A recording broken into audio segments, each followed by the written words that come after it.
Hey, good afternoon, everybody. Edward Leos here, publisher of the Hotel Guide and actually the host of Travel Talk. I'm really excited about today's podcast because it's near and dear to my heart. I'm from San Antonio. The Hotel Guide started in San Antonio, and we're talking about rodeo today. And I'm really excited about having a good friend of mine and a guest, Chris Derby, on the show, and I'm excited about what we're going to talk about with the rodeo, and not only him, not only about himself, but the rodeo, and kind of see what's going on. Chris, welcome to the show. Hi, thank you, Edward. Appreciate it. Now, happy to have you on. Tell us a little bit about yourself, maybe how you got into the role of the CMO there at the rodeo, and why you love what you do. Well, I actually grew up in San Antonio, so it's near and dear to my heart. And my parents every year used to buy me tickets to the rodeo for Christmas. It was my Christmas present, and one year they didn't. They realized how much it actually meant to me to be here. I didn't grow up in FFA and 4-H or agricultural side, but I loved marketing. I loved working with people and being with people and helping San Antonio. I love the city. I love what it's all about. And so when the opportunity came up about 15 years ago, almost, when I became the CMO, just past 5 years ago, it's been great. It's something that's really meant a lot to me, just due to the fact of what the mission's all about here for the rodeo as well. No, 100%. And you touched on the mission. So for those of you, the people out there in my audience, because we have a national, international audience that watch this, tell me a little bit about the mission of the rodeo, and then we can talk a little bit about what to expect with the 75th anniversary coming up. Yeah, the mission is actually to help educate the youth of Texas. That's the whole mission. That's what we're about. We are a nonprofit. We are a 501c3. We're happy to announce that last year we gave away almost $12.5 million in scholarships to the youth of Texas. That's all over the state. That's just not in San Antonio or Bexar County. And since inception, since 75 years ago, we've given away over $255 million in scholarships, grants, endowments, livestock auctions. And it's all done. It's crazy because there's 32 people that actually work for the rodeo. And when you look at it, that's year round. And yes, it is a year round job that we thoroughly enjoy in the community. But we have over 6,000 dedicated volunteers. And without the volunteer base that come out here, work hard, and strive to make this work, there's no way we could give that money away. So we're really excited and just have this passion to really give back to the Texas youth. No, I love the fact that the community gets involved from the volunteer aspect. Because, realistically, like you said, 32 full-time employees working year round, you got to have those volunteers that make that stuff happen. And it's important, particularly in San Antonio, to be able to do that. So we're on our 75th anniversary right now. And let's talk a little bit about what people can be expecting this year's rodeo. Any big things coming up? And, we're really expanding our ag education department and really want to make sure everybody has an opportunity to see it. So you can come out and, when you come you can either come to the fairgrounds, your rodeo ticket includes it. That's in the Frost Bank Center. We have a very large fairgrounds. We have one of the largest junior livestock shows in the world. We'll have over 20,000 kids out here exhibiting their animals, showing their animals, from sheep to cattle. People can come out and see them do their exhibits. They can visit with the kids, see what it's all about.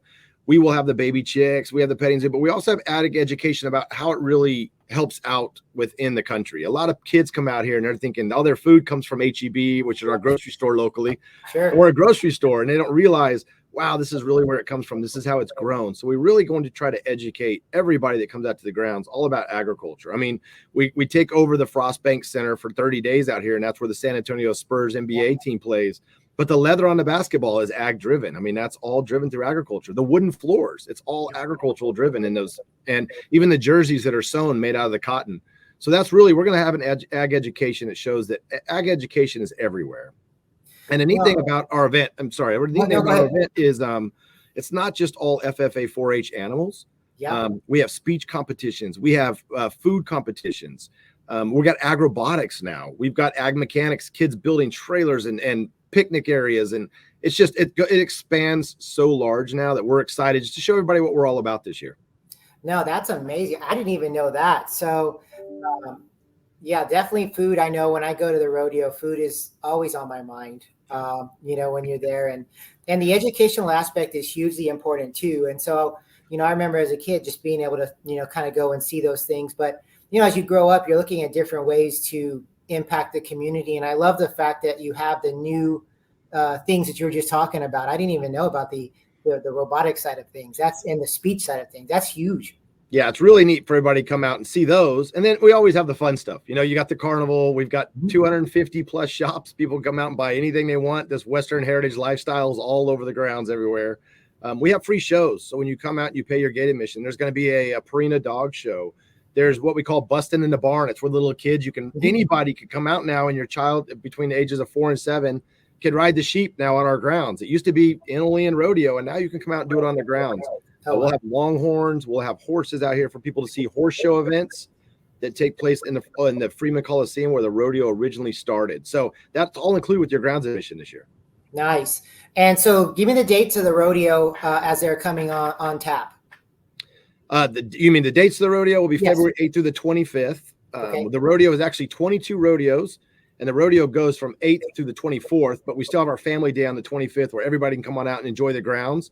And we have a bullfighters only event this year that's going to take place on February the 25th.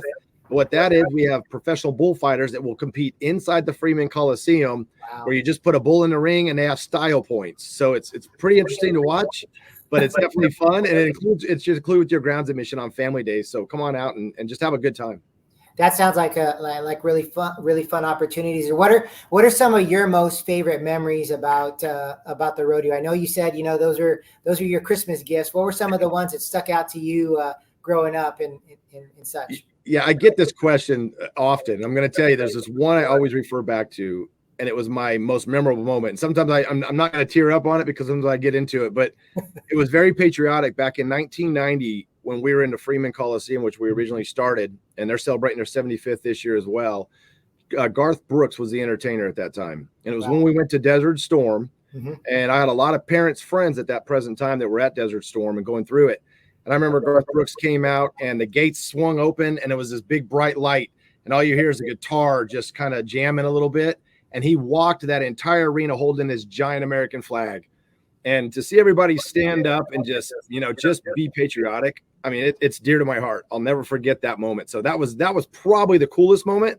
But I will tell you, working out here every year, there's times that I just stop and stare at people, and I see little dads holding kids' hands. I see moms with kids on their shoulders, and people taking their first bite or petting their horse for the first time or seeing a sheep for the first time. There's just so many memories, but dear to my heart was that patriotic time, and that's what we're all about, to bring those memories to everybody. No, that's important. You talk about how travel and events like this are interwoven. San Antonio being one of the top tourist attractions, not only in the United States, but even the world. There's so many reasons to come to San Antonio. Not only do we have great attractions, but we have world-class events. And, the rodeo is one of those hallmark events that brings travelers to San Antonio. Can you speak a little bit to the importance of the travelers that come in specifically for the rodeo, what it means to San Antonio and also for the rodeo? Definitely. So we did a large economic impact last year with St. Mary's University here locally. And the rodeo itself has an economic impact of over $288 million into the city of San Antonio, which is huge every year. When you take that back for the time we've been out here, we're talking multi-billions in dollars bringing in. We work with over 46 hotels locally. In the economic impact, we were happy to see that the Riverwalk was number one, that people come and visit, as well as the rodeo. Number two was the San Antonio Zoo, as well as SeaWorld. We've got a lot of animal lovers coming at that time, so they're going to go out and visit everything. They're going to spend money with the city. They're going to restaurants. We have some of the best restaurants now. I say that. I try to travel a lot, but I love the restaurants we have in San Antonio because it's so authentic. There's something about them that's different than you can get anywhere else. So coming down here, we have travelers from all over Texas, but then all over internationally. This year, we're bringing in 8 people from the UK. Last year, we had 15 people from Italy come in and France. Wow. They love to come in and see rodeo, the Western heritage lifestyle. We have an international committee that actually hosts anybody coming internationally who wants to come to San Antonio. They can come in. We have a little area for them to sit, eat, drink. We can walk them around and educate them all about the San Antonio Stock Show Rodeo and the city of San Antonio. I love it.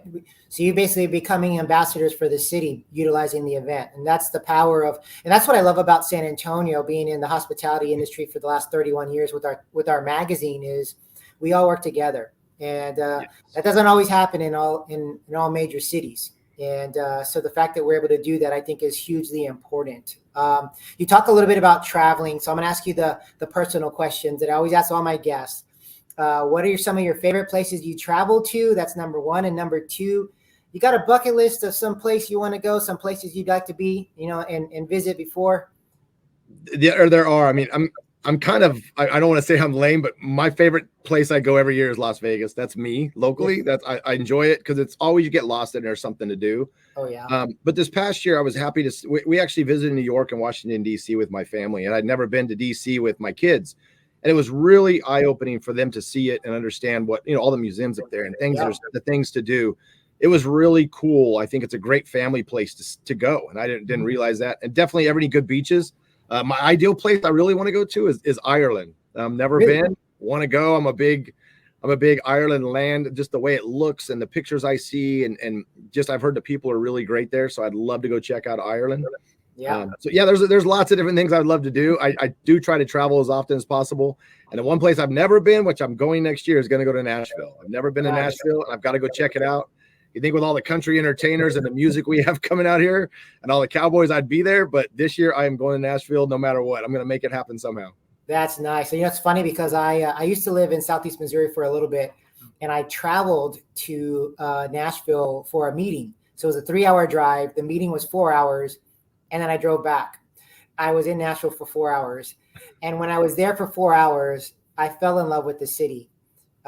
Just the vibe, just the feel, everything. It is a cool place. And I'm kind of with you, Chris. I want to get back there and, spend a weekend there at least, or a long weekend, and take that city in. It's got a special, connection there. You could tell.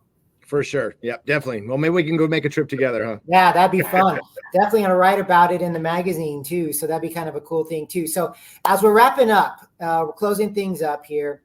What is the best way for people to find out about the rodeo? If they want tickets, are there still tickets available? What's the best way for that? There are, you can go to sarodeo.com. There's tickets available. It has everything you need to know, from parking to how to get here, what's going on. Grounds tickets they're $12 if you give them in advance. We're one of the cheapest fairs and festivals in the country. So $12 to get on the grounds, have fun. There's so many free things to do out here. I try to make it affordable within my team. You can come out with $100 and have a great day with a family of 4. Honestly, if you're just coming to the grounds. And then the rodeo tickets, we're still one of the cheapest rodeo tickets. They're $33. We have upper level tickets for the Frostbank Center. That includes the fairgrounds admission, your entertainment, which is the concert after the rodeo, and the rodeo itself. So for $33 a person, it's excellent. So go to sarodeo.com and all the information's there for you. Well, perfect. Chris, man, it's been a pleasure having you on the podcast. I know this won't be the last time that we have you on as well, because you guys do such a great job. And I think this is a partnership we're going to have growing, moving forward. But I want to thank you for taking the time. I'm excited for our guests to hear this and listen, to be, maybe when they make a trip here to San Antonio and check you guys out when the podcast is live and such. But again, I want to thank you for taking the time to be on our show today. Great. Thank you very much. And let's rodeo, San Antonio. Rodeo. For all our guests out there, make sure you're following the San Antonio Rodeo. Go to sarodeo.com. Also, follow us on the Hotel Guide. If you can, share this podcast, because it's all about education and the power of what we're doing here with travel and tourism. So in the meantime, everybody take care. And until the next time, travel and make memories. Take care.